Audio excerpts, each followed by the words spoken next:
tous. Bonsoir à tous et toutes. Merci d'être parmi nous ce soir pour cette soirée sophroanalyse, en tout cas pour vous présenter le métier et la formation de sophroanalyse. On va d'abord se présenter, Nathalie. Alors moi je suis Nathalie Fleurville-Bellone, je suis praticienne en sophroanalyse, enseignante longo, énergéticienne. Donc j'ai moi-même vécu le cursus de sophroanalyse et je suis formatrice en sophroanalyse avec Alain. Et la sophroanalyse pour moi c'est une longue histoire qui a commencé fin 2010 quand je me suis inscrite à la formation. Et que j'ai vécu avec Gaël de Gabriac et Benjamin Tournier et Birgit Godzon. Et en 2014, alors que j'étais déjà maître praticien en sophroanalyse, il m'a été proposé de reprendre l'Institut et depuis je participe à son évolution, à le faire vivre et à transmettre ce magnifique métier. Et je suis également énergéticien et donc praticien aussi en cabinet, car je veux garder vraiment le contact justement avec cet accompagnement sensible et sensoriel et vraiment transformateur qu'est la sophroanalyse. Avec nous, on a Yann Ruizy, Clotilde Doucet et Claire Lemasson. Donc je vais commencer. Clotilde, étudiante en fin de formation de la promotion P11, enfin, parce qu'il y a des petits numéros à nos promotions qui sont importants pour nous différencier. J'ai commencé en octobre 2020. En octobre 2020, il y a eu le confinement qui a ralenti un petit peu les choses. Mais Alain et Nathalie ont rebondi en faisant des webinaires, etc. Et puis en présentiel dès février 2021 jusqu'à la semaine intégrative de février 2022, ouais, qui a été extraordinaire. Que vous dire, c'était un super cursus. J'ai commencé en me disant que je sentais que ça allait être quelque chose d'aller de fort, et ça l'a été particulièrement, au-delà des transformateurs, au-delà de tout ce que je pouvais imaginer, tellement on le vit fort, on le vit dans son corps, on est obligé, si on est sincère et honnête, si on veut évoluer, de traverser un peu tous les protocoles et de les vivre, et on les fait vivre à nos partenaires de formation. En fait, on est vraiment apprentis formateurs, apprentis. Oui. Et tout doucement, ça se fait sur le chemin, et je regrette rien et je continue. Voilà. Et tu peux dire apprentie formatrice puisque tu as fait une formation de formateur et que tu vas être assistante sur la promotion qui démarrera en octobre. Si parmi vous il y a des personnes qui vont la faire, ben voilà, vous rencontrez votre équipe pédagogique, elle est là, voilà. Il manquerait David Tisser. Merci Clotilde. Yann. Bonjour à tous, donc, je m'appelle Yann. Donc moi je fais partie de la promo de 2016. Je ne sais plus quel numéro c'était. 9. Non, celui c'est P5. 5. Il est en P5. Moi ça. Ouais, 5. Ouais, ça remonte à loin. C'est bon. Oh là là, un gros coup de vieux là. Et donc pareil, moi j'avais fait pas mal de cursus en psycho un peu traditionnel. J'avais fait une formation en psychologie transpersonnelle et à l'époque j'avais sur le salon Zen d'ailleurs, il faut y aller au salon Zen, surtout au stand de l'Institut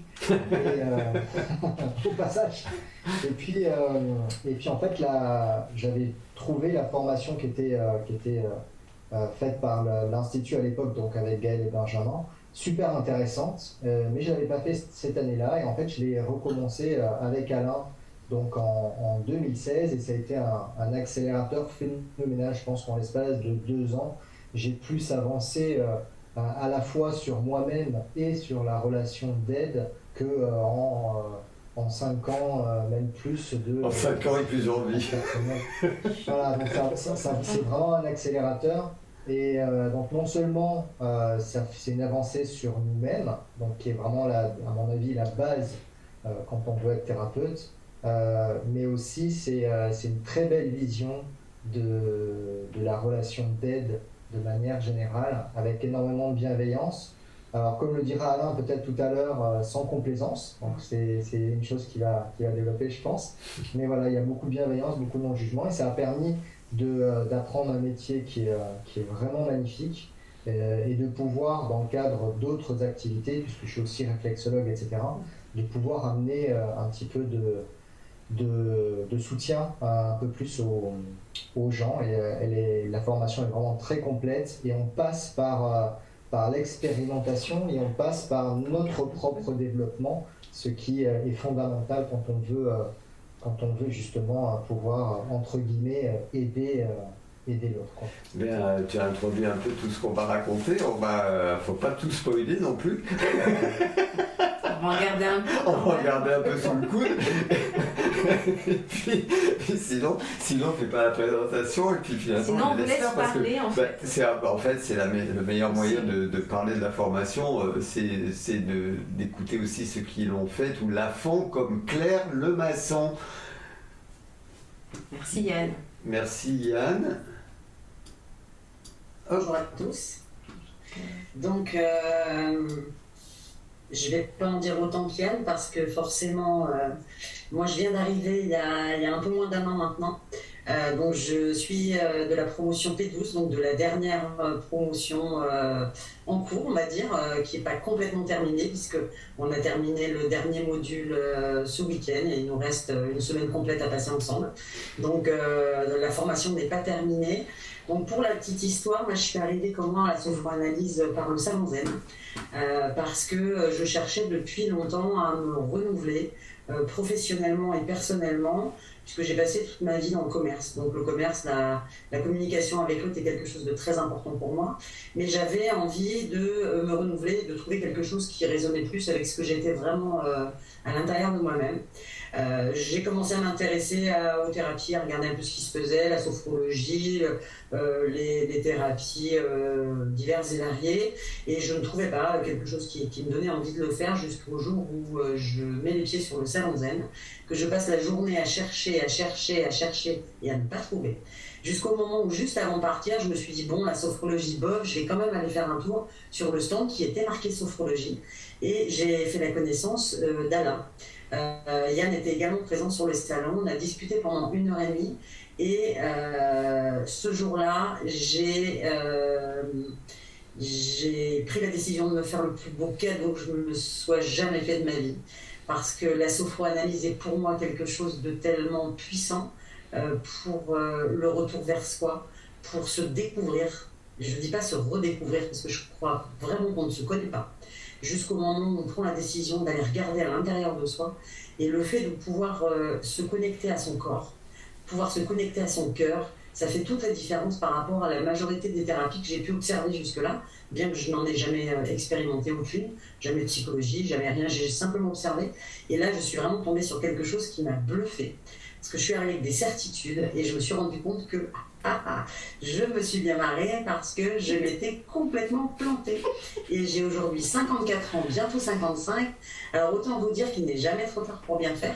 Donc j'invite, moi je dis que la Terre entière devrait faire une sophroanalyse. C'est à mon sens la meilleure thérapie qui puisse exister au monde. Et vraiment je le ressens vraiment au plus profond de mon cœur. Donc voilà, c'est à peu près tout ce que j'avais à dire et je vais maintenant laisser la parole à Nathalie. Bien, merci. La soirée est terminée. Voilà. Tout est dit. Hein. Au revoir. Non.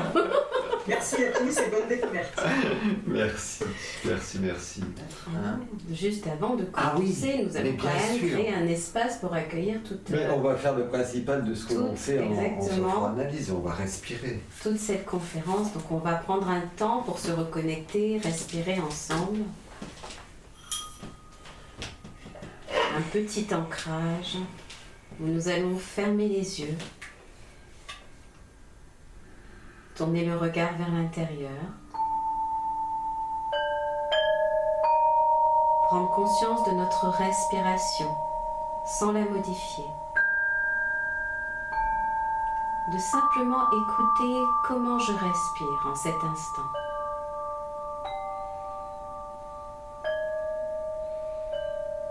Et dans cette écoute intérieure maintenant, de pouvoir approfondir la respiration, de gonfler le ventre à l'inspire et de laisser le souffle sortir par la bouche, dégonfler le ventre. Et nous inspirons à nouveau, nous gonflons notre ventre jusque dans les poumons et on expire. Une dernière fois, inspirons jusque dans nos poumons et expirons jusque dans le ventre.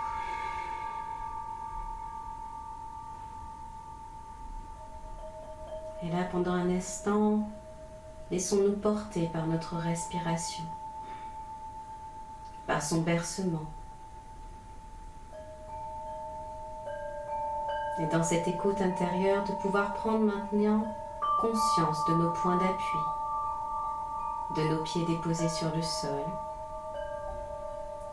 le bassin sur la chaise, le dos en appui peut-être sur la chaise, pour venir simplement nous déposer dans ces points d'appui, comme si nous nous déposions là, dans notre corps, dans notre corporalité. Et nous respirons simplement.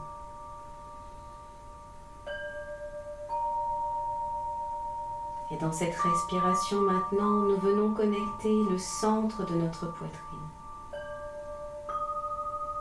Se mettre à l'écoute des battements de notre cœur. De laisser notre respiration se synchroniser au battement du cœur.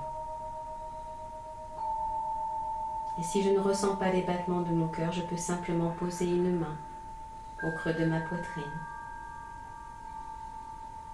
et laisser mon souffle se synchroniser au battement de mon cœur et de me laisser me déposer là, dans cet espace, telle une plume, au centre de moi-même, et de respirer. À chaque respiration, j'ouvre ma poitrine, j'ouvre l'espace du cœur et je m'enracine dans cet espace.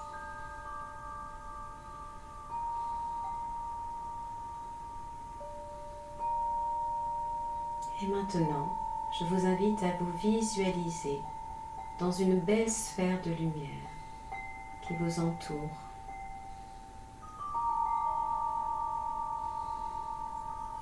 Cette sphère de lumière peut avoir pour vous une couleur particulière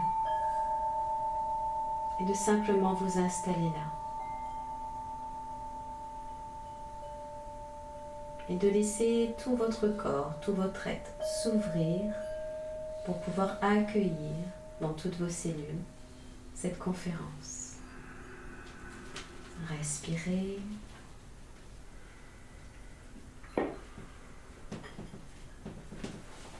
Et doucement, reprenez contact avec votre corps, vos points d'appui.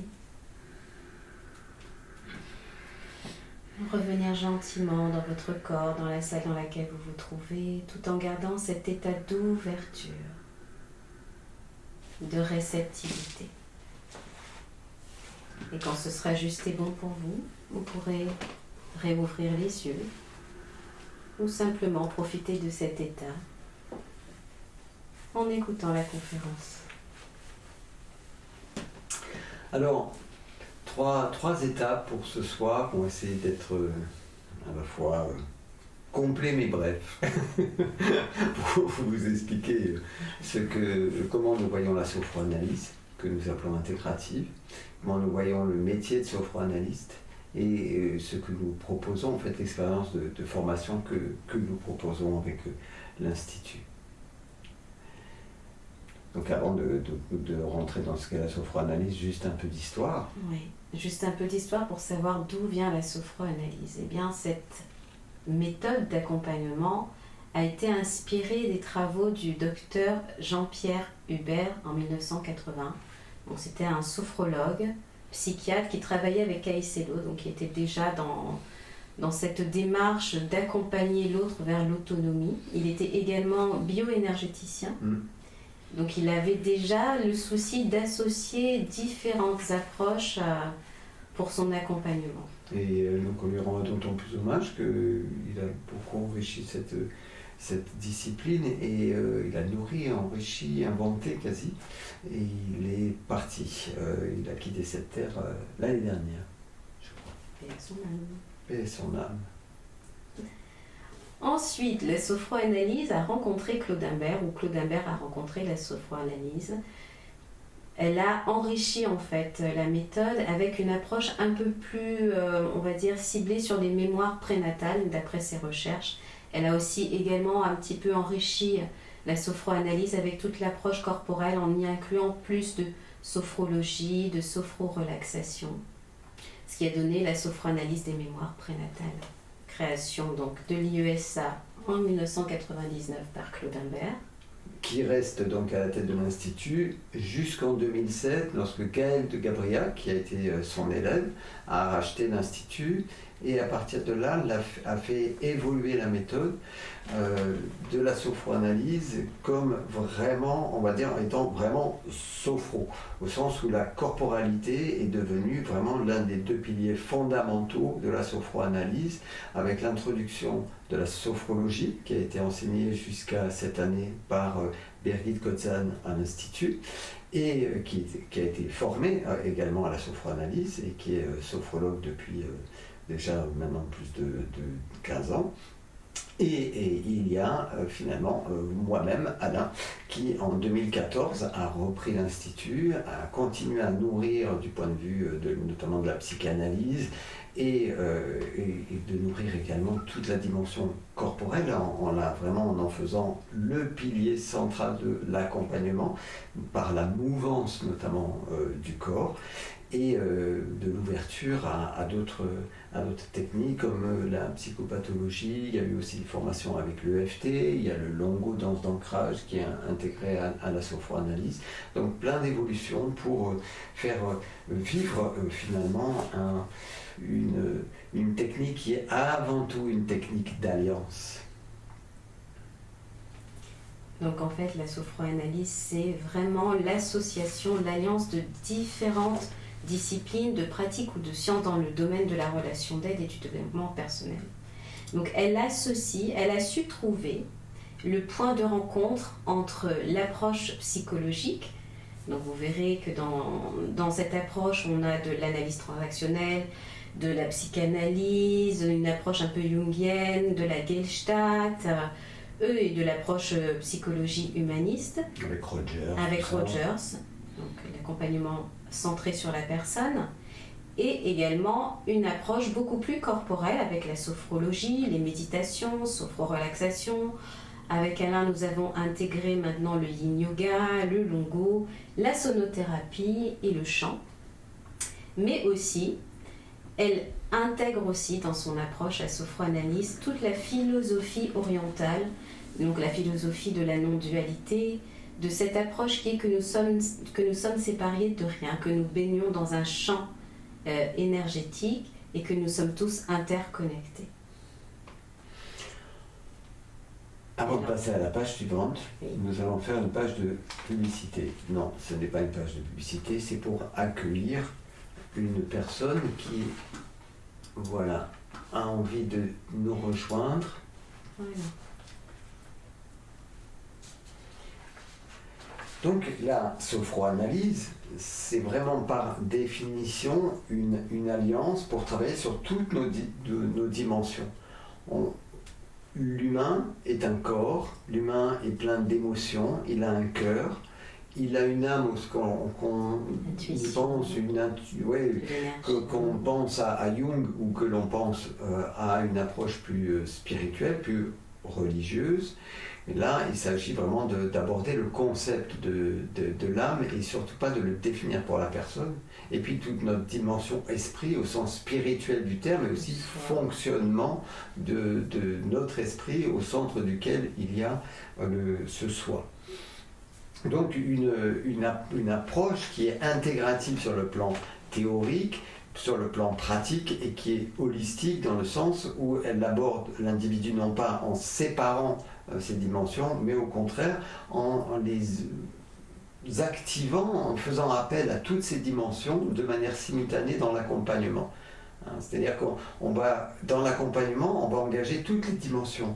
On va relier le discours, les représentations, c'est-à-dire les images qu'on se fait des choses, des événements, de soi-même, des discours, des mots employés, à tout le ressenti corporel, émotionnel, postural. Donc c'est donc une approche qui est très incarnée. Et c'est parce qu'elle est très incarnée, justement, qu'elle nous invite à voir ce qui nous empêche intérieurement de nous incarner, des obstacles, mais aussi toutes les ressources, toutes ces belles ressources que l'on peut mobiliser en nous pour dépasser ces obstacles et devenir créateur de sa propre existence. Donc elle engage la sophroanalyse, le corporel, toute la dimension cognitive, l'émotionnel, les dimensions énergétiques, parce que toutes nos émotions, nos mots, nos pensées, c'est de l'énergie, et également toute la dimension spirituelle, mais sans induction de croyance.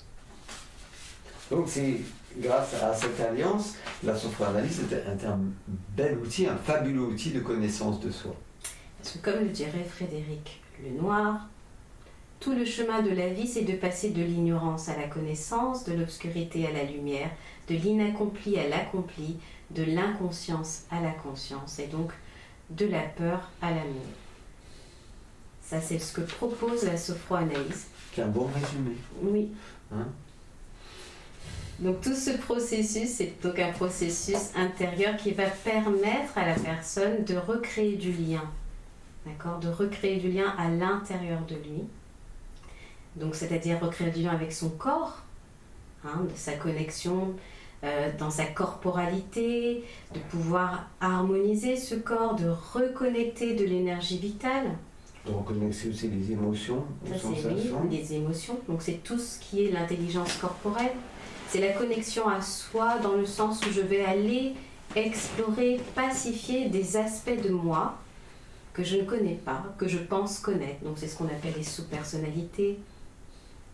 C'est reconnecter à nouveau son histoire, non pas pour baigner dedans et macérer dans ce qui fait mal, mais justement pour comprendre qu'est-ce qui a induit, les croyances qui ont induit nos blessures, voilà, et comprendre le poids du transgénérationnel. Et c'est aussi un merveilleux outil de connaissance de soi, parce que si je me connais, donc forcément ma relation à l'autre sera beaucoup plus harmonieuse puisqu'elle parle de moi. Et donc je vais plonger dans toutes les histoires des fameuses projections, des fameux effets miroirs.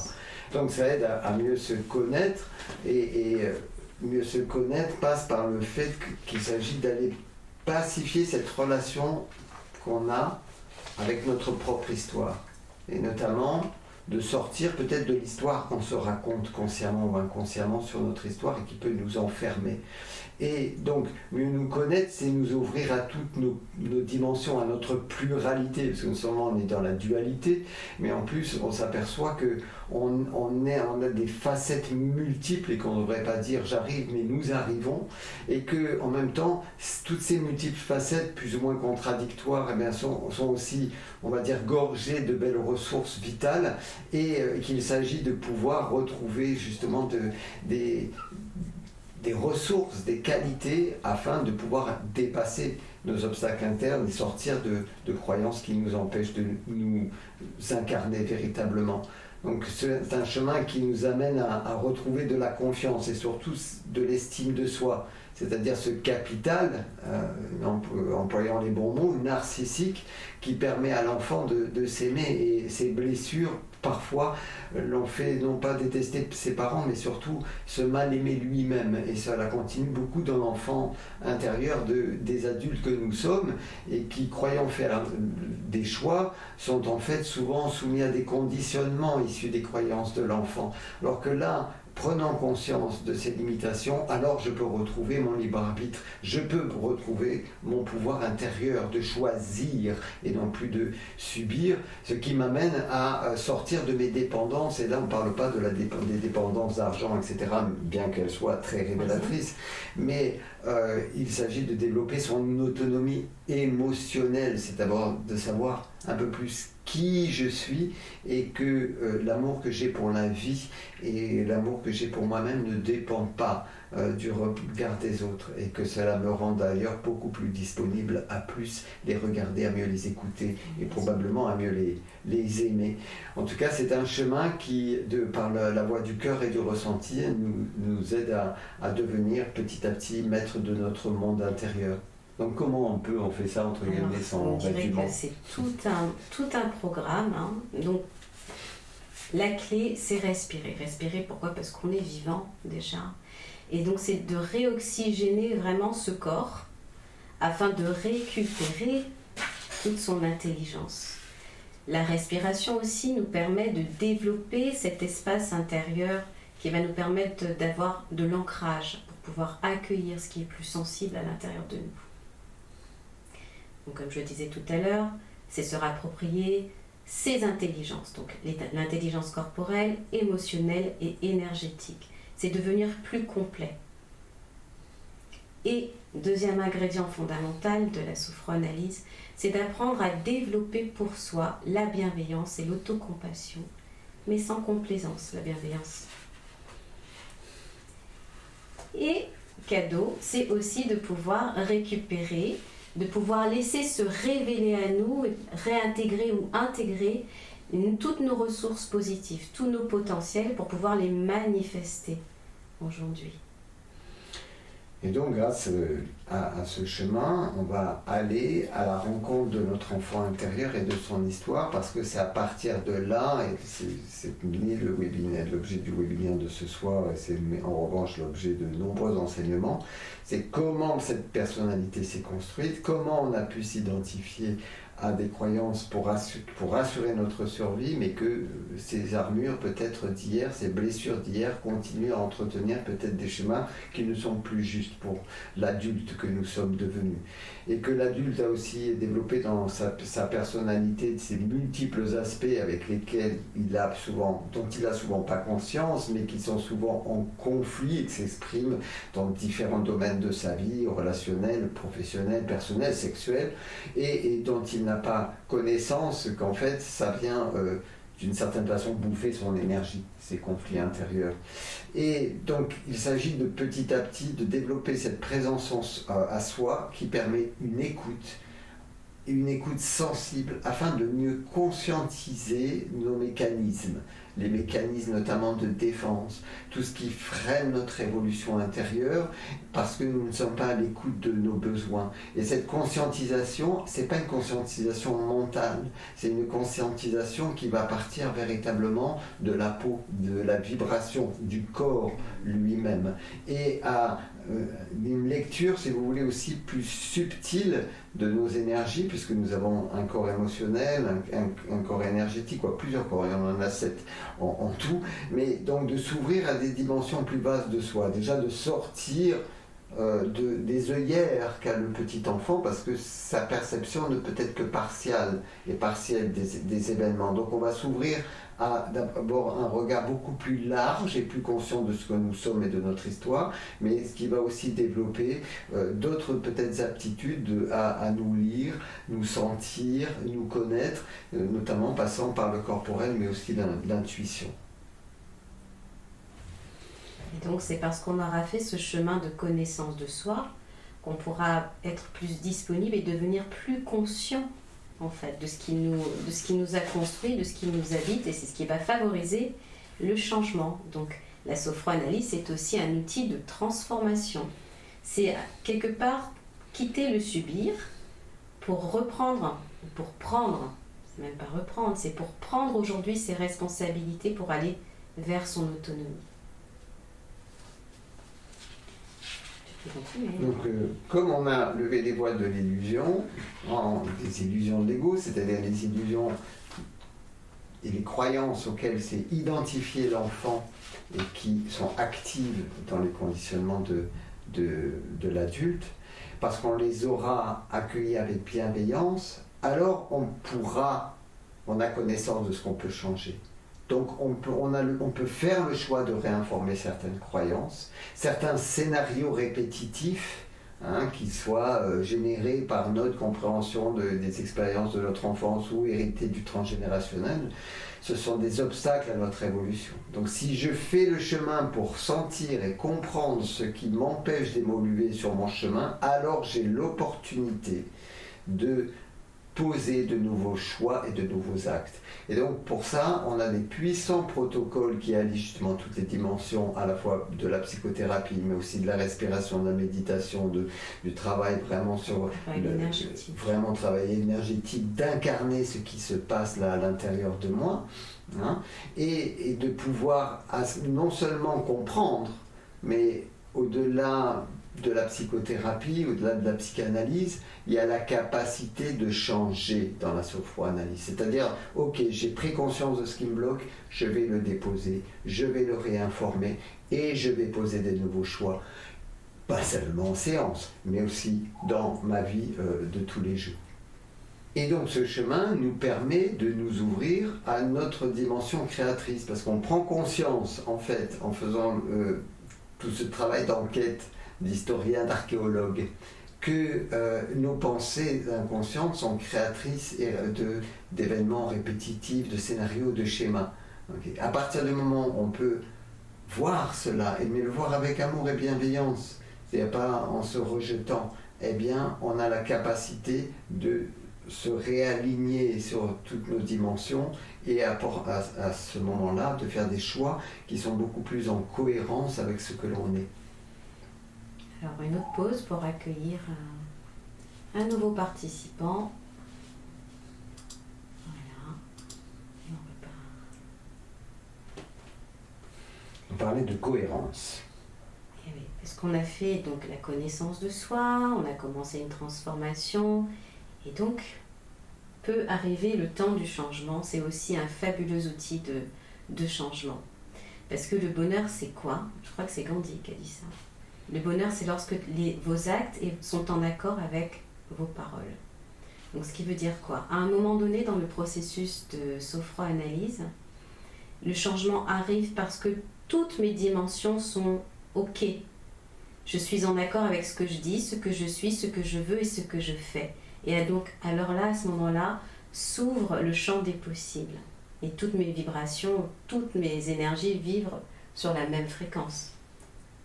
Et là, se transformer, c'est là aussi une clé importante, c'est oser. C'est oser faire, oser dire, oser être différent, peut-être de mes ancêtres, tout en ayant conscience que j'appartiens à cette lignée. Et c'est se donner finalement le droit et l'autorisation d'être qui l'on est, et ce en toute sécurité. Et pour cela, alors c'est bien, on médite, c'est bien, on pose des intentions, mais le changement commence vraiment lorsque nous posons des actes concrets.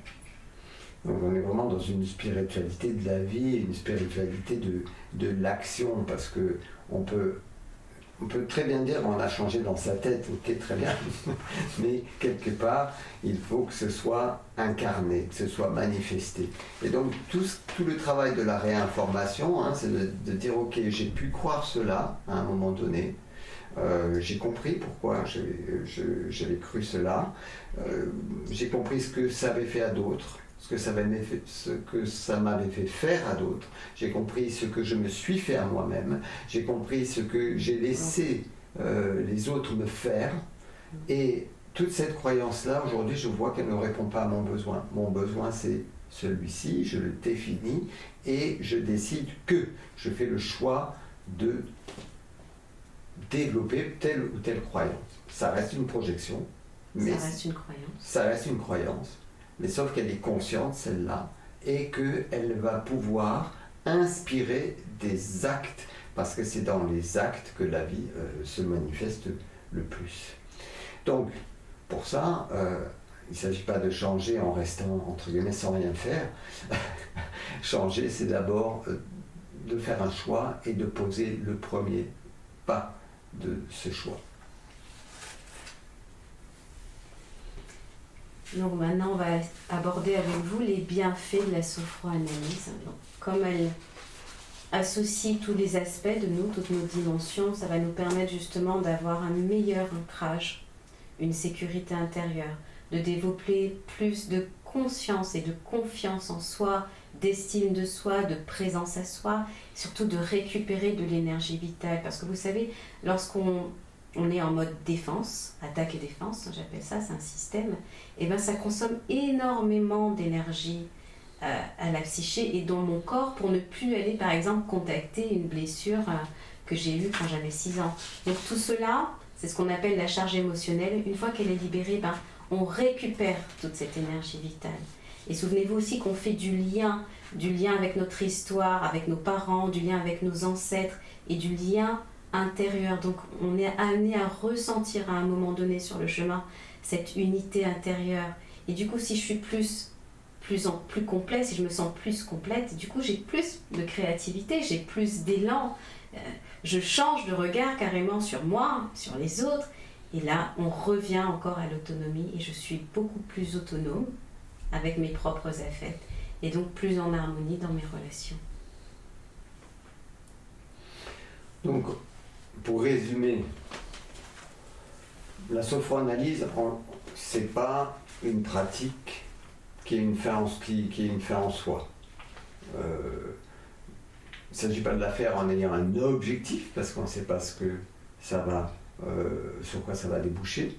En tout cas, ça travaille au mieux-être, mais on ne fait pas de une sophroanalyse une discipline pour soi. C'est pas comme du yoga, vous voyez, c'est pas pareil. C'est vraiment un outil de transformation, de connaissance de soi et de transformation. Et ce n'est pas dans cette idée de la transformation non plus, ce qui est très à la mode aujourd'hui, une solution magique clé en main et avec une promesse de changement en un clic. Donc c'est un vrai processus interne, personnel, multidimensionnel, qui est courageux parce que ça demande du temps dans un monde qui ne veut plus prendre son temps. Et du temps parce qu'on ne peut pas, entre guillemets, transformer en un jour ce qui a mis peut-être une vie à se construire, voire qui prend racine dans du transgénérationnel et dans d'autres mémoires peut-être. Donc pour ce processus-là, on a besoin de donner du temps au temps et ça fait donc travailler la patience de celui qui veut changer en un rien de temps.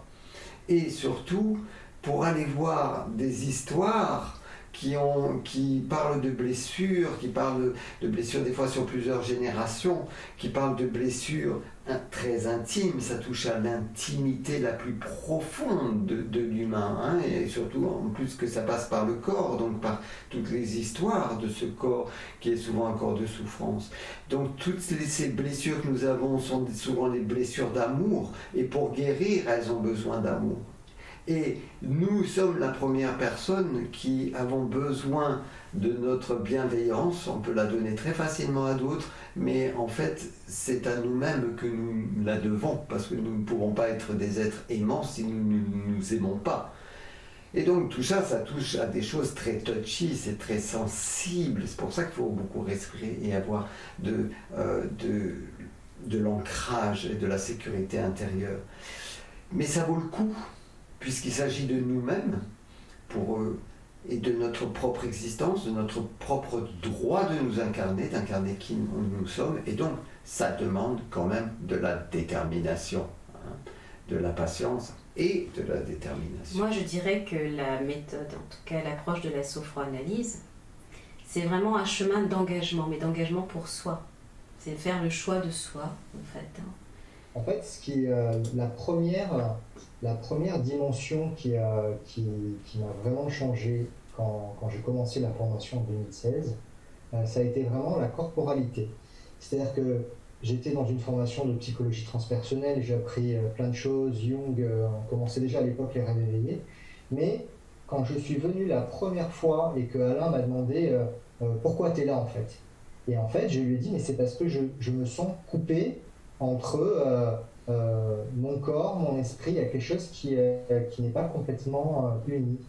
Et en fait, les premiers exercices qu'on a pu faire, les premiers protocoles, c'était un petit peu comme si je redécouvrais mon corps, et un petit peu comme si tous les aspects que j'avais pu intégrer mentalement, cette fois-ci, descendaient dans le corps. Et je pense que c'est ça, finalement, qui est une des grandes forces de cette pratique, qui est la sophroanalyse. C'est vraiment de réintroduire toutes les dimensions de l'être humain, en fait.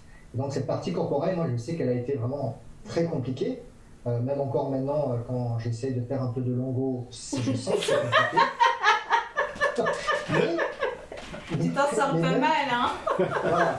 Mais même avec ces difficultés, c'est un véritable plaisir de retrouver son corps, de ressentir l'énergie qui passe dans son corps.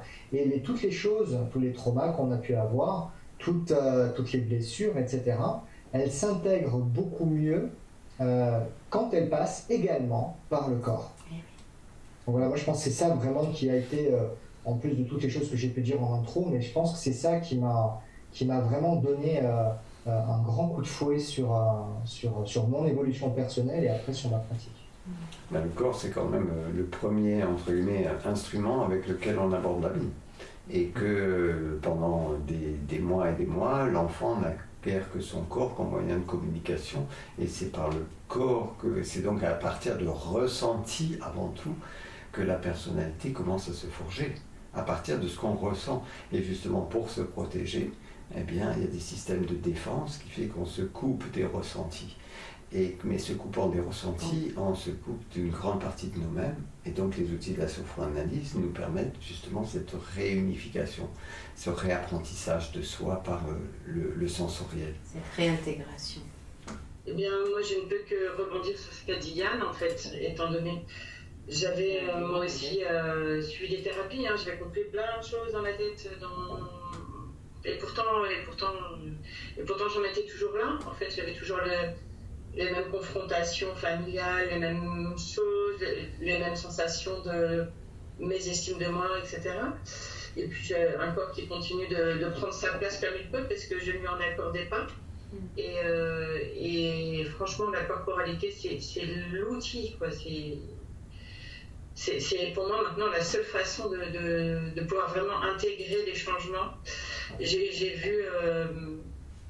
vécu tout cela dans mon corps et c'est tellement plus puissant, tellement plus fort quand on fait les protocoles. Hein, je ne peux pas tout vous raconter, mais quand on apprend à découvrir qui on est, ces différentes personnalités, à les rencontrer et à les accueillir. Et enfin, j'ai envie de dire tellement de choses que j'espère que je serai un peu plus cohérente.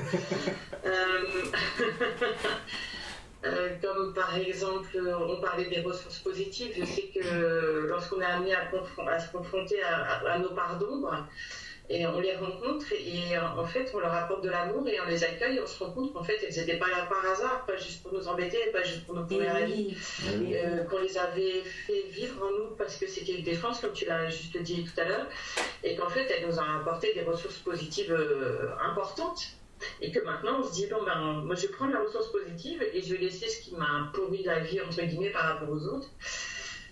Qu'est-ce que je veux dire encore que oui, le corps c'est fabuleux. En tout cas, au niveau de la transformation, je ne peux que oui, féliciter. Je vois bien que c'est un chemin. Alors, patience, oui. Patience, oui. Temps, oui. Parce que je vois bien que je suis encore et encore en train de poser des choses, d'avoir des flashs comme ça qui arrivent, de me dire ah, ça y est, je viens de comprendre encore un truc. Alors c'est important ce que tu viens de dire là, Clotilde, là même si la formation est terminée, que tu es en processus de validation, qu'il y a encore des choses qui arrivent. Vous voyez, quand on rebranche toutes ces intelligences ensemble, qu'on les remet toutes ensemble, ben finalement le processus il continue, on est beaucoup plus ouvert et donc on a des informations comme ça qui nous arrivent spontanément. C'est aussi ça la sophroanalyse, c'est s'ouvrir à d'autres dimensions, à une autre forme d'intelligence que celle que du mental ou que du corps. C'est vraiment c'est un travail d'équipe en fait.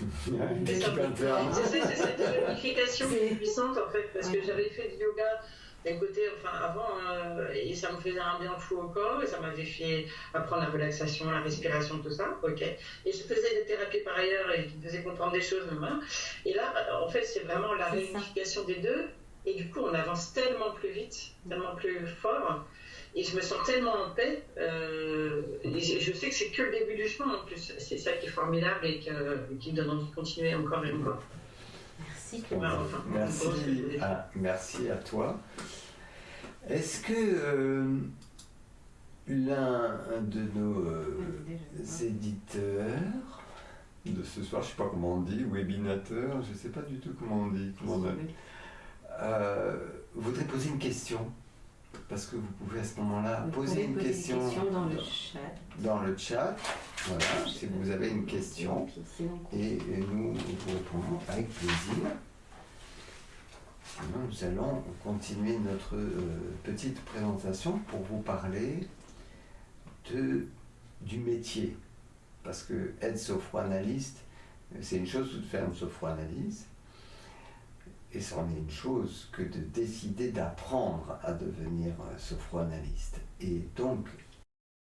Alors, le métier de la sophroanalyse, nous on aime bien dire en sophroanalyse que c'est la relation aidante et pas la relation d'aide.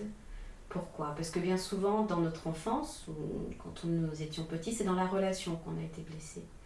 Et la sophroanalyse propose justement la relation pour réparer ces blessures. Donc, la relation client-thérapeute. C'est dans cette relation que l'on va pouvoir peut-être refaire du lien avec l'autre, et cet autre va pouvoir nous accompagner à refaire du lien avec nous-mêmes.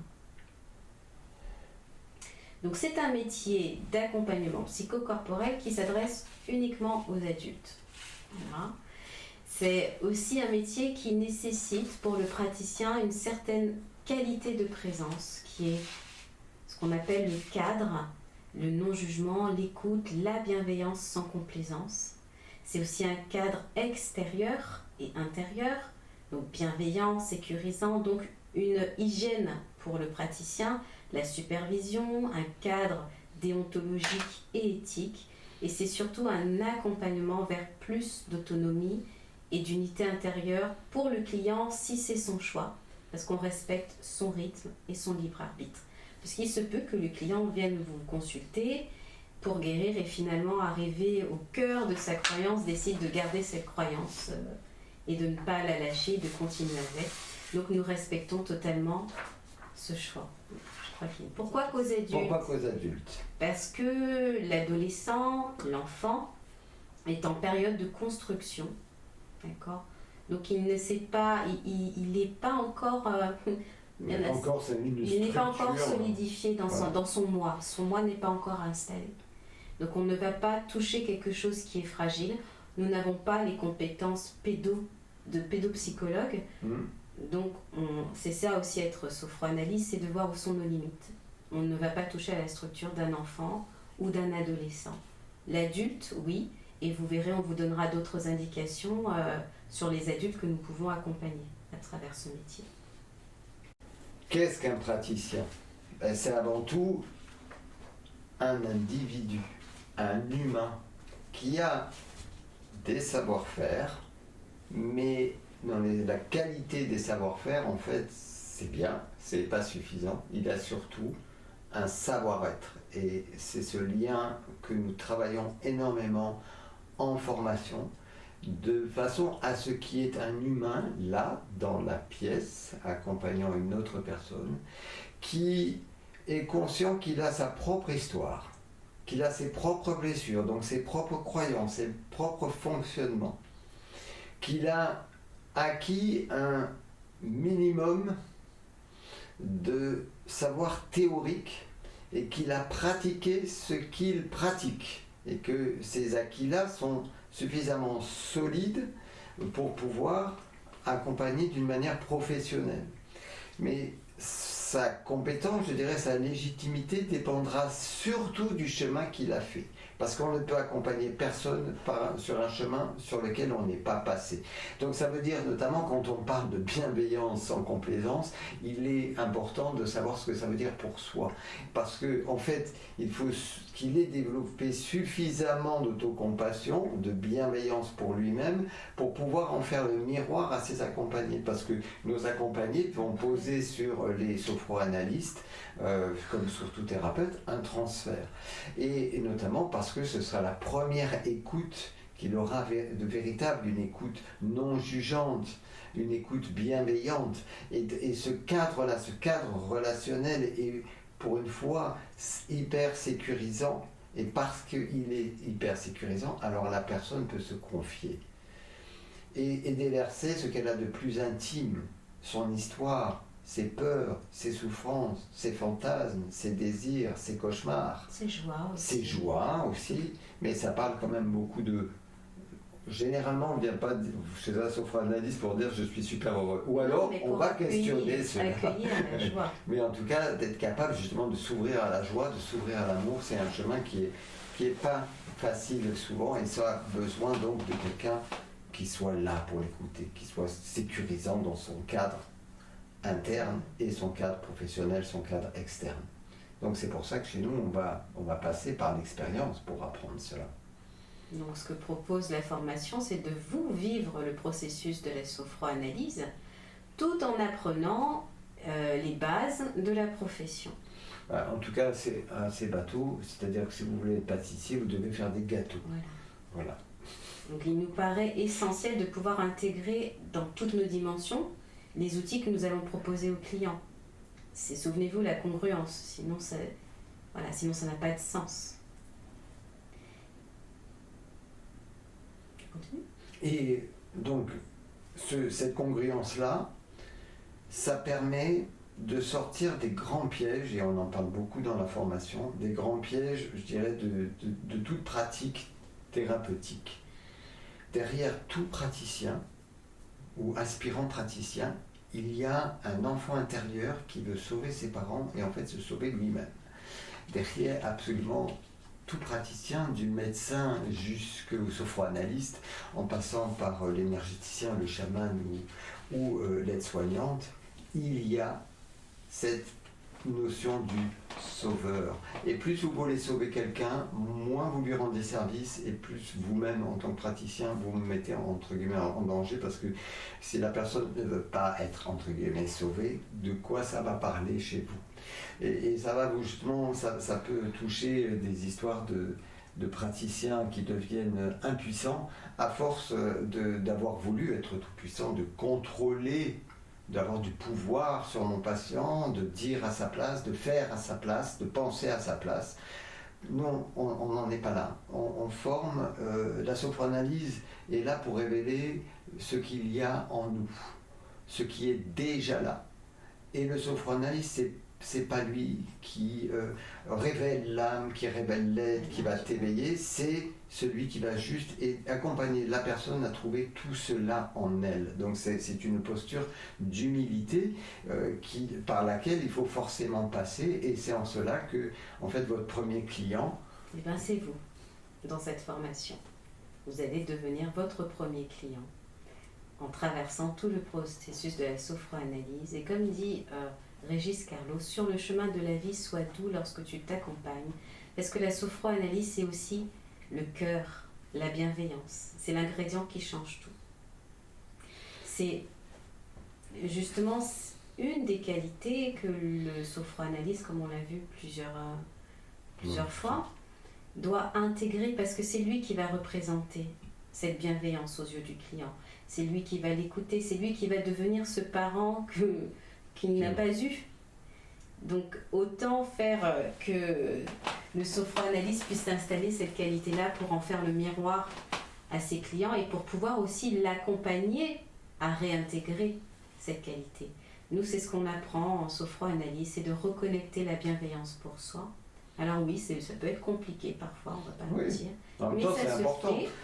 Mais ça se fait. Et nous, on appelle ça le parent bienveillant. Alors souvent, ça tique parce qu'il y a le mot parent, mais c'est aussi important, ce parent bienveillant, de remettre le parent, cette notion de parent dans la bienveillance. Le parent bienveillant, pour faire vite, c'est celui qui ne demande rien. Il aime, c'est tout. C'est un espace à l'intérieur de nous qui accueille. Et on a cette... et il en faut beaucoup pour pouvoir justement s'accueillir. Et le sophroanalyste doit être suffisamment bienveillant pour qu'à un moment donné, son client ait l'autorisation, d'une certaine façon, à exprimer aussi sa colère. Parce que ce qu'on appelle le transfert sur le sophroanalyste, c'est aussi bien le parent bienveillant, mais la mère ceci, le père cela, mon frère ceci, ma soeur cela. Donc c'est toute la famille dans un cabinet, okay, et tous les aspects aussi de vous en tant qu'humain, quand vous êtes praticien, vous en faites le reflet à l'autre personne. Et votre client parle de vous. Voilà. Et chaque client de sophroanalyse, de thérapeute vient parler de partie de soi, donc c'est important d'être bienveillant, entre guillemets, pour le bien de chacun et de tous.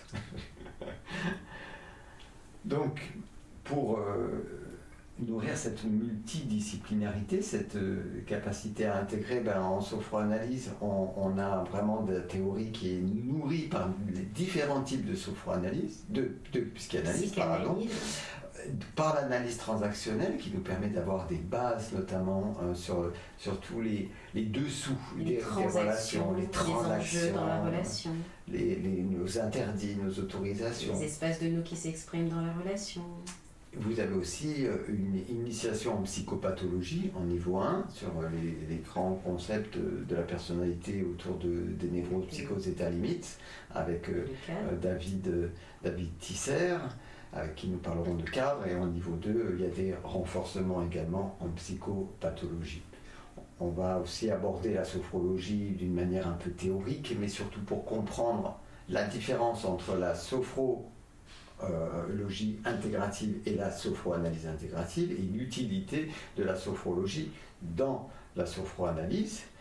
Et puis, surtout beaucoup pratiquer des techniques d'accompagnement, des protocoles pour se reconnecter à la respiration, pour apprendre à se détendre et mieux s'accueillir, pour pouvoir créer et cultiver un espace de calme intérieur qui me permet d'aller voir en toute sécurité ce qui ne l'est pas, pour visualiser, mais aussi pas simplement dans la projection mentale, mais dans le ressenti, c'est-à-dire d'explorer en fait nos mondes intérieurs comme si on était à l'intérieur, comme si on le vivait. Vous voyez, c'est comme si on mettait de la 5D dans le psychisme, qu'on puisse incarner de différentes sous-personnalités, qu'on puisse aller dialoguer avec les aspects de nous, mais aussi des moments de notre histoire, et de dialoguer avec papa, maman, etc., comme s'ils étaient là en constellation symbolique. Et de pouvoir, à partir du moment où on les a identifiés, réinformer des croyances limitantes et désactiver des scénarios perdants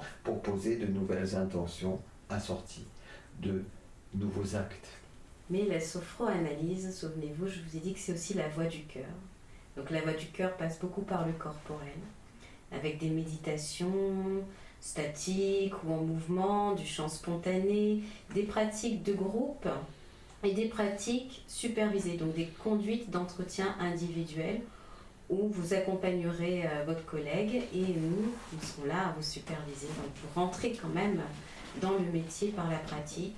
Beaucoup de sophro-relaxation, de visualisation, de la danse longo, c'est moi qui la dispense, du yoga, c'est moi aussi, yoga du son, ça va être moi aussi, bon d'accord, du chant, et il y a surtout beaucoup de rire, de joie. Alors oui, il y a aussi des pleurs, mais c'est surtout beaucoup de belles expériences humaines et de groupe. C'est vraiment la reconnexion aux liens. Et ces expériences, je me fais le porte-parole des témoignages, sont vraiment enrichissantes, inoubliables aussi, j'ai entendu, et c'est comme s'il y avait un avant et un après.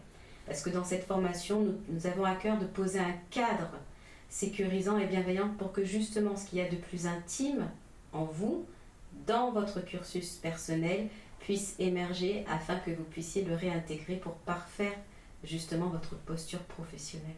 Et donc c'est l'ouverture du cœur.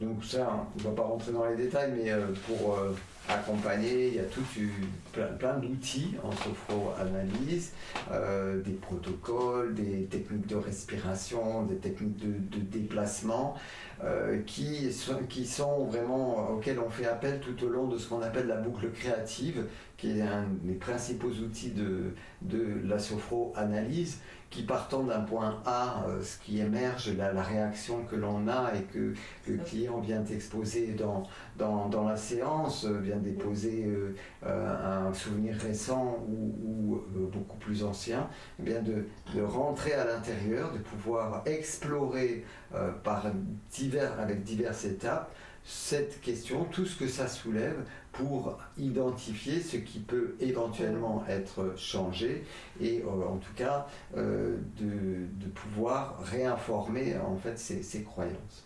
Donc l'idée c'est de les expérimenter et c'est parce qu'on les expérimente que ça vient en fait travailler sur la posture de l'apprenti sophroanalyste, qu'il se sentira beaucoup plus à même parce qu'il les a vécus en lui-même, parce qu'il les a pratiqués, eh bien il se sentira plus légitime pour les accompagner. Donc, c'est l'apprentissage de la bienveillance sans complaisance pour vous. C'est l'apprentissage, en tout cas pour le sophroanalyste, de l'écoute active et sensorielle, c'est-à-dire que j'écoute avec toutes mes dimensions. J'écoute avec mes oreilles, avec mon corps, toutes mes dimensions sont sollicitées. C'est aussi ça la présence à soi.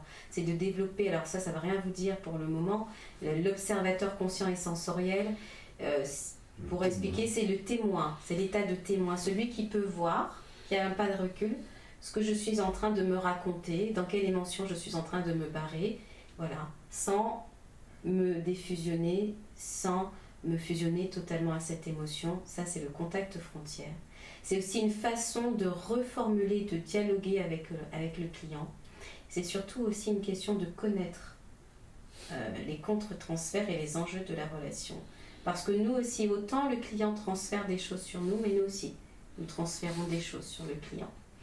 Donc autant avoir une hygiène, donc c'est la supervision, pour être le plus clair possible dans nos transferts sur les clients et pour laisser la place aux clients, parce que c'est vraiment la place qui est là au cœur de la thérapie. C'est comme on dit souvent en formation et avec David, c'est que si tu veux devenir thérapeute, il y a 3 choses qui sont importantes. Continuer le travail sur soi, continuer à se former et se superviser dans sa pratique. Voilà, il ne s'agit pas de venir faire une formation et ça y est, tout est fait. Donc c'est une formation qui est engageante en plus, la sophroanalyse, parce que intégrative, parce qu'elle passe par vous. Et c'est vous qui la vivez, et vous l'apprenez dans votre chair, dans votre cœur, dans vos fibres. Et donc ça demande un investissement à ce point de vue-là. Est-ce que je suis motivé pour faire une formation qui va me transformer bienheureusement? Après, il y a des gens qui sont venus faire la formation aujourd'hui, sont céramistes d'art et ils sont très heureux. D'autres sont venus faire la formation pour eux, mais aujourd'hui, ce sont des sophroanalystes heureux. En tout cas, tous sont passés par l'apprentissage des théories et pour ça, vous avez de nombreux fascicules. C'est très riche en fascicules, en vidéos de cours, en webinaires complémentaires. Ça vous demande de pratiquer ce que l'on pratique en formation. C'est de développer une autonomie aussi dans vos pratiques. Et dans votre apprentissage, et on a une belle plateforme pour ça, en plus, pour développer justement cette autonomie-là. Et puis, pour nous, on a besoin de suivre votre évolution pendant la formation. C'est pour ça qu'il y a des comptes rendus à chaque module. Donc il y a 10 comptes rendus à faire. Et cela favorise l'intégration de ce que vous avez appris et sur le plan professionnel, ce que vous avez vécu sur le plan personnel. Et puis, après la période de 1 an dans laquelle nous avons les 12 séminaires, eh bien, il y a une période d'1 an qui s'ouvre pour valider le mémoire, qui est composé justement d'une boucle créative et du compte-rendu de l'accompagnement de votre premier client, et qui est naturellement un processus de validation totalement supervisé par les formateurs. On ne vous lâche pas dans la nature, loin de là. Et l'année d'intégration, donc par la validation de ce mémoire, est très importante. Et c'est elle qui vient, on va dire, c'est une deuxième étape. La formation en vrai, hors séminaire, elle dure 2 ans. parce qu'il y a la période des séminaires et la période de validation et d'intégration, qui n'empêche pas, si on le souhaite, de commencer un niveau 2. Et puis, il y a le travail sur soi, c'est-à-dire qu'obligatoirement, un apprenti en sophroanalyse intégrative doit suivre une sophroanalyse par cohérence avec sa formation et surtout pour soutenir le processus personnel que ne manquera pas de soulever la formation. Et cela toujours pour votre plus grand bien, et celui et à titre personnel et à titre professionnel. Donc ça demande d'être motivé. Pour avoir une meilleure posture au final. Donc quelques points pour vous expliquer rapidement ce que n'est pas un sophroanalyste. Ce n'est pas un sachant. Nous sommes humains, nous avons nos histoires, nous avons nos défauts, nos qualités. On a juste un pas d'avance sur le chemin. Et ça dépend encore. Oui. Nous ne sommes pas non plus des coachs, c'est-à-dire qu'on ne dispense pas de conseils parce qu'on est tous différents. Donc ma solution ne sera pas celle d'Alain. En tout cas, celle qui me convient ne peut ne pas lui convenir. Et nous ne sommes pas des magiciens. On n'a pas encore de baguette magique. Enfin, moi, j'en ai une dans mon cabinet, mais ça sert pour mes protocoles. Mais nous n'avons pas la solution. C'est les clients qui l'apprennent. Nous n'avons pas la solution pour le client. Nous l'accompagnons à trouver ses propres solutions, ses propres clés. Donc, pas de solution magique.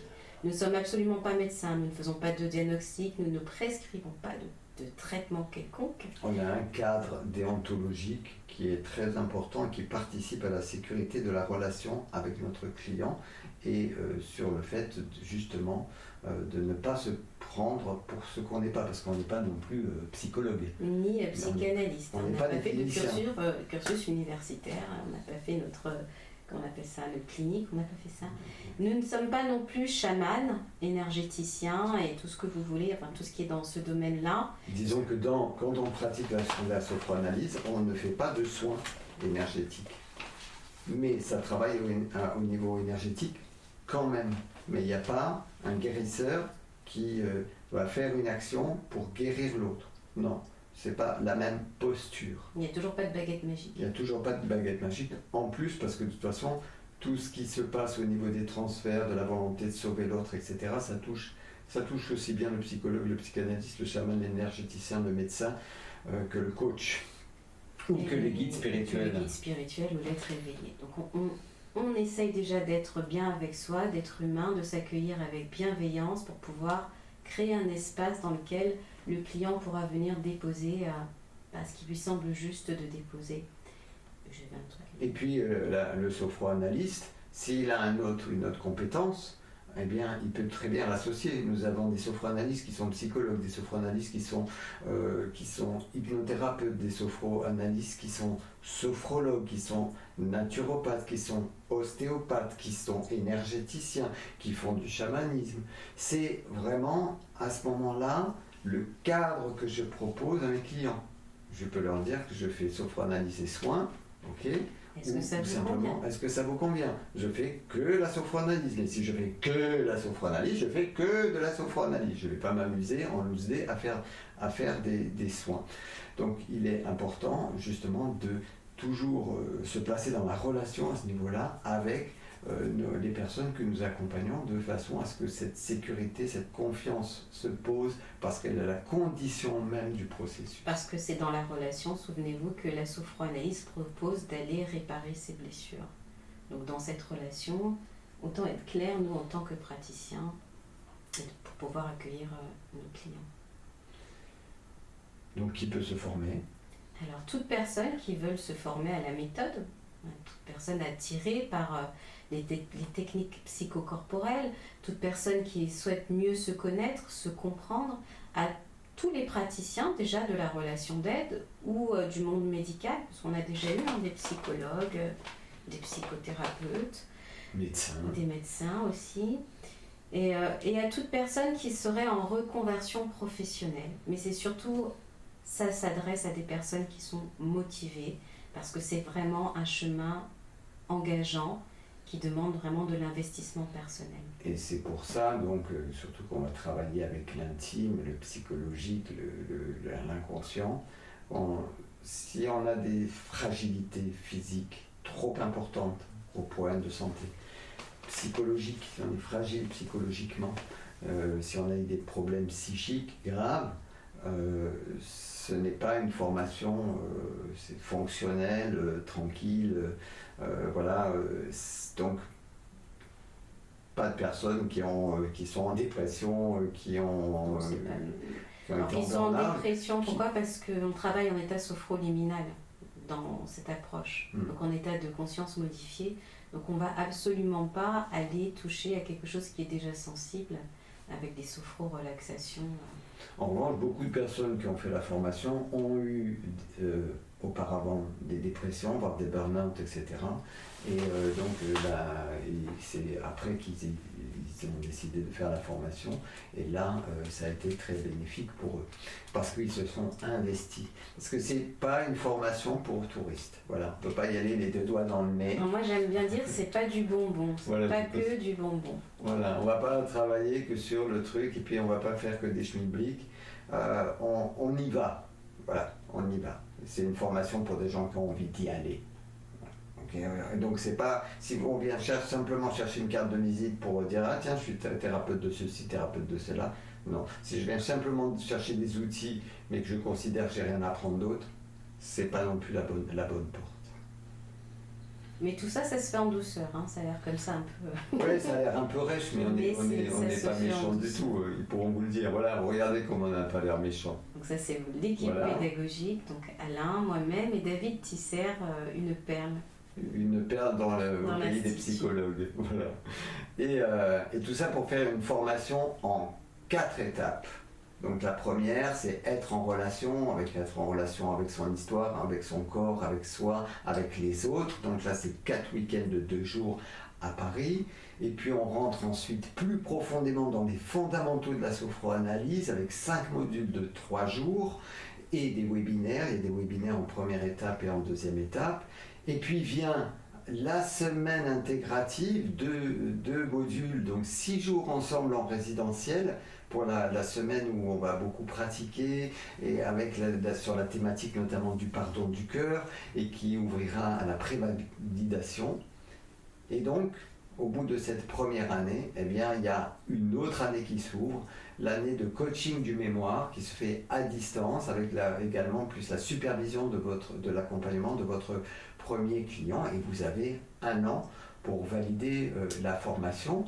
Donc, avant tout de l'expérientiel parce qu'on ne peut pas apprendre ce métier à distance. Vous imaginez bien que sans se voir simplement par des webinaires ou en regardant des vidéos, pour nous en tout cas, se former à une pratique de relation d'aide, ça ne peut pas se faire qu'à distance. Mais nous offrons du distanciel.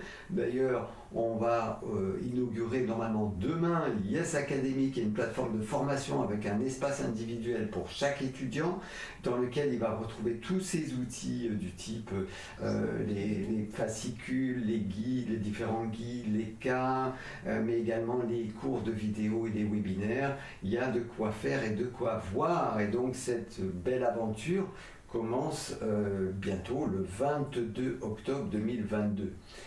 Et cette belle aventure, naturellement, a un coût, 5 280 €, mais qui peuvent s'étaler jusqu'à 24 fois 24 mensualités. C'est le plus beau cadeau que je pense on peut se faire. En tout cas, ça a été mon expérience et c'est souvent le témoignage que l'on entend de cette merveilleuse aventure d'apprentissage de soi et de l'accompagnement aux autres. Donc on a d'un seul coup beaucoup parlé et là on aimerait avoir vos questions ou le témoignage d'une Clotilde, de Claire. Justement Claire elle est en plein dedans. Claire elle est en plein processus. Elle vient de finir son 10e module parisien. Voilà. Donc effectivement, je viens de finir mon dernier module et je le redis, comme je l'ai déjà dit tout à l'heure et comme Alain vient de le dire, c'est effectivement le plus beau cadeau que je me sois jamais fait de ma vie. Parce que alors, j'entendais Yann tout à l'heure aussi qui disait qu'il est arrivé avec quelques difficultés à se reconnecter à son corps, ce qui n'était pas mon cas. Moi, je suis arrivée super bien dans mes pompes, aucun problème avec moi-même, je voulais dire que c'était génial, je voulais juste être thérapeute. Bon, depuis, il s'est quand même passé 2-3 trucs, et j'ai quand même découvert que, n'ayant justement pas de soucis de base à me reconnecter à mon corps, j'ai découvert des choses absolument fabuleuses. C'est complètement incroyable le sentiment de ressentir quand on est en état sophroliminal, de ressentir les cellules de son corps, de ressentir l'ouverture de son cœur. Et enfin, c'est tout plein de sensations en fait que je ne connaissais pas du tout avant et qui ne peuvent être atteintes que lorsqu'on plonge vraiment dans un état de conscience modifié et qu'on va au contact de nos ressentis, de notre corps et de ce qu'on est réellement à l'intérieur. Et j'invite vraiment chacun à se poser là-dessus parce qu'on peut trouver effectivement plein de thérapies avec plein de sujets différents, mais là on va vraiment au cœur des choses, vraiment. Et effectivement, pour pouvoir être sophranalyste, pour pouvoir être thérapeute, le fait d'expérimenter le chemin, le fait d'expérimenter tous les protocoles, tous les outils qu'on va pouvoir nous ensuite mettre à disposition de nos futurs clients pour qu'ils puissent se reconnecter et trouver leur propre chemin, leurs propres ressources et se retrouver eux-mêmes, c'est incroyable de l'expérimenter nous-mêmes parce que quelque part on sait ce qu'ils vont vivre. On ne sait pas comment ils vont vivre, oui, mais on sait à quoi ça ressemble et du coup ça va nous permettre de pouvoir les accompagner beaucoup plus facilement que si on était resté simplement sur une théorie de base avec des fascicules, des webinaires ou des choses comme ça sans avoir expérimenté les choses nous-mêmes directement.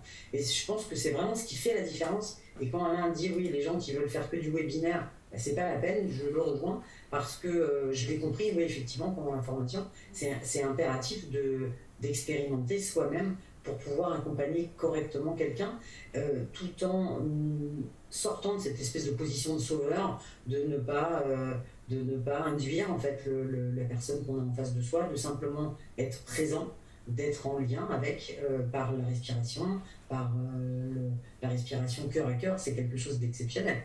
Quand on expérimente ça, c'est waouh, on ressent l'énergie du cœur de l'autre et le sien mélangé, c'est une énergie incroyable. Et les personnes peuvent entendre dans ce que dit Claire qu'il y a beaucoup de choses donc, qui vont venir là, de ce dont elle parle, de la méditation et de la sophrorelaxation, de la sophrologie. Ce qui va différencier vraiment la sophroanalyse, c'est que on va travailler avec cette sensibilité-là, mais pour aller questionner le monde de la psyché, on va dire. Donc pour ramener à la fois, des fois on peut être débordé justement des gens qui sont trop en contact avec leur corps, qui n'ont pas de frontières quasiment, okay, donc ils sont débordés par les émotions, mais on ne sait pas de quoi ça parle. Donc de mettre de la conscience sur nos émotions, de même qu'on peut avoir des tas de pensées, des tas de mécanismes, on peut penser sans le sentir, on peut raconter des choses même de notre histoire très blessantes, mais sans les sentir, et de faire redescendre tout ce mental et également les défenses mentales au niveau du cœur, au niveau du ressenti corporel. Pour pouvoir développer au fur et à mesure, tu parlais de respiration de cœur à cœur. Pourquoi cette respiration est importante? Parce que petit à petit, on s'aperçoit que là, c'est notre maison et notre maison infinie, notre univers qui est là, et qu'on peut y découvrir certes des blessures qu'on avait pu oublier, mais aussi la capacité de leur apporter une réponse d'amour. Et cette réponse de bienveillance et d'amour est celle qu'attend en fait l'enfant intérieur depuis longtemps. Les parts blessées. Et les parts blessées de nous-mêmes sont celles qui appellent finalement à de l'amour dont elles ont cru manquer quand nous étions enfants. Et donc ce chemin est un chemin de reconnexion passant par le corporel, mais à toutes nos dimensions les plus profondes de notre humain. Et ça nous amène, non pas nous en tant que praticiens, à donner la clé, la solution pour que la personne reparte contente avec un bout de drap, en 2 séances j'ai réglé mon problème. Non, c'est que progressivement, à son rythme, au rythme où son inconscient le lui permet, de pouvoir justement s'ouvrir à d'autres possibilités que la reproduction de son scénario, la répétition de son symptôme, la répétition de sa problématique et d'une croyance qui alimente le mauvais film parce qu'on y croit. Donc on est vraiment là pour rendre ce qui est latent chez la personne, parce qu'elle a tout en elle, rendre possible, vivant, respirant, incarner ce qui est latent dans la personne. On est vraiment là pour amener des outils, parce que c'est ça, c'est les outils qu'on va amener à la personne. Apprendre à respirer, apprendre à se connecter à ses émotions dans un contact juste, c'est ce qui va permettre effectivement de créer cet espace pour que la personne puisse se révéler à elle-même en fait, parce que souvenez-vous, on a déjà tout en nous, mais bon, on a oublié. Donc nous, on va par notre Est-ce que Claire, accompagnement. t'avais fini? Nathalie, tu sais bien que je n'ai jamais fini.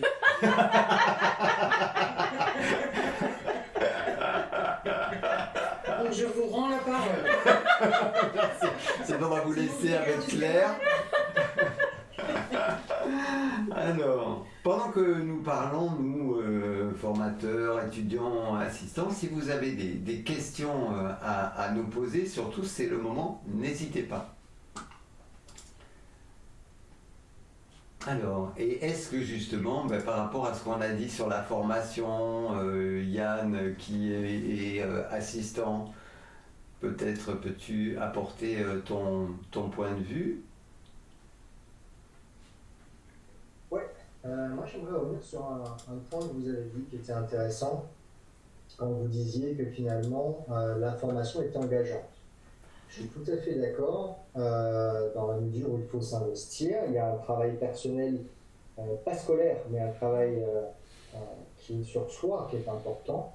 Mais au final, moi, ce que ça m'a apporté également, c'est clairement une vision de la réalité différente. C'est-à-dire que je suis arrivé à un point où finalement j'arrive à être mieux en relation avec l'autre, je comprends mieux ce qui se joue dans les relations avec l'autre et j'ai une vision qui est devenue beaucoup plus bienveillante sur l'être humain. Et je pense que nous vivons dans une société actuellement qui est vraiment... qui a besoin de cette bienveillance, etc.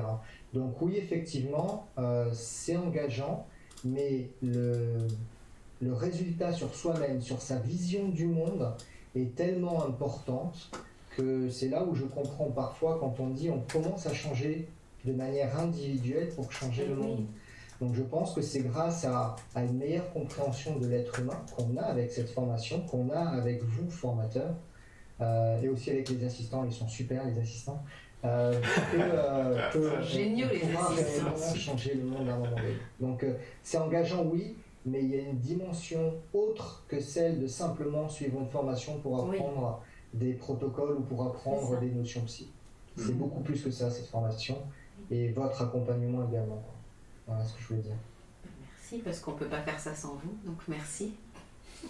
Et ça continue au niveau 2. Il y a un niveau 2 avec des compléments sur les 4 thèmes principaux en fait, qui sont abordés par nos clients, à savoir l'amour, les questions de l'amour et du narcissisme, la question de l'autonomie, donc qui se pose par l'argent, mais qui touche à tout, à ce qu'on appelle le stade anal, donc à des choses qui travaillent sur l'autonomie, la perte. Et puis nous avons la pulsion sexuelle, où on va travailler tout ce qui est également des différentes formes de l'Oedipe, mais aussi commencer à travailler un peu sur certains sujets plus délicats qu'on ne peut pas aborder au niveau 1 et qui concernent la sexualité. Et puis sur la pulsion de vie, pulsion de mort.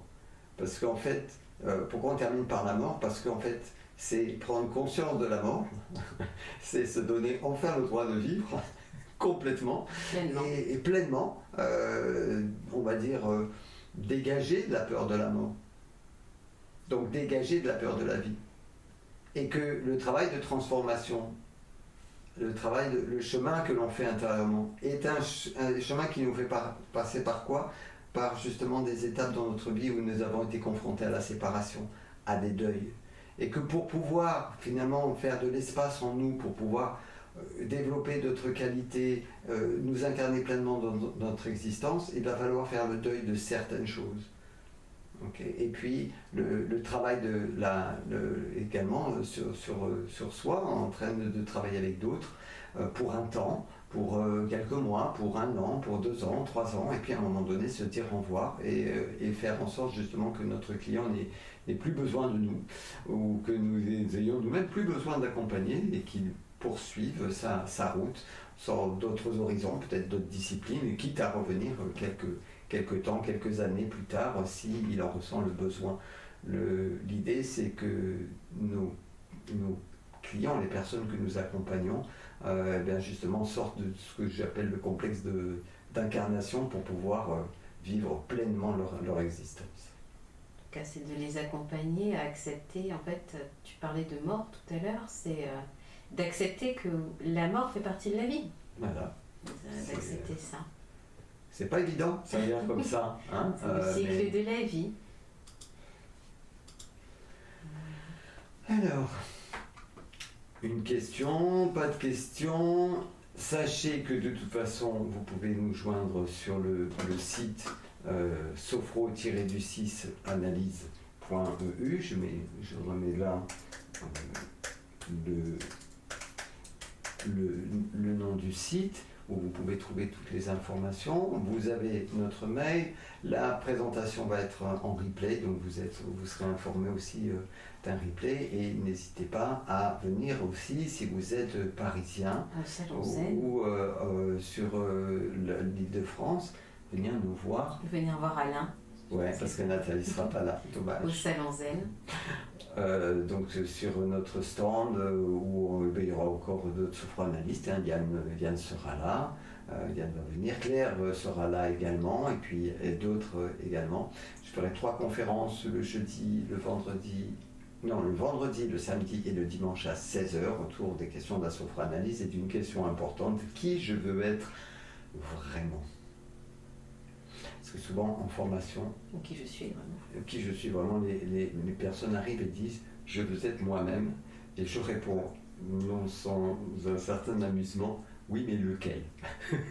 Oui mais lequel. Et donc parmi les plus beaux sois qu'il y a en nous, il y a aussi un soi magnifique, quel que soit en fait le choix que vous ferez de faire de la sophro-analyse avec un praticien, de venir faire des stages, de venir faire la formation, voire la formation à titre perso. Prenez soin de vous, prenez soin de la personne la plus importante qui soit sur cette terre pour que vous puissiez être quelqu'un d'aimant et de formidable avec les autres, c'est-à-dire vous-même. Voilà, on va se quitter là. Merci. Merci pour votre écoute. Nous espérons que ça a pu parler à certains. Voilà, donc ça a pu éclaircir un petit peu ce qu'était la sophro-analyse. Et merci à Yann, Clotilde, Claire, pour leur présence et leur témoignage. Le replay sera prochainement sur la chaîne YouTube. Profitez-en pour vous abonner. La chaîne YouTube de l'Institut européen de sophro-analyse. Il y a 2 chaînes. Il y a la chaîne de Espace en Soi au pluriel et la chaîne de l'Institut européen de sophro-analyse. Et il y a aussi sur cette chaîne plein de conférences, d'émissions, de feux radio-médecine douce. Il y a des pratiques également sur Espace en Soi, qui est Espace en Soi, une plateforme d'accompagnement. D'auto-accompagnement si vous voulez, faite complètement inspirée par la sophro-analyse et réalisée entièrement par nous-mêmes. Merci à tous. Merci à bientôt. À tous. À bientôt. Merci. Bonne soirée. Prenez soin de vous. À bientôt au salon. Merci. Au revoir. Aimez-vous. Au revoir. Au revoir. Merci.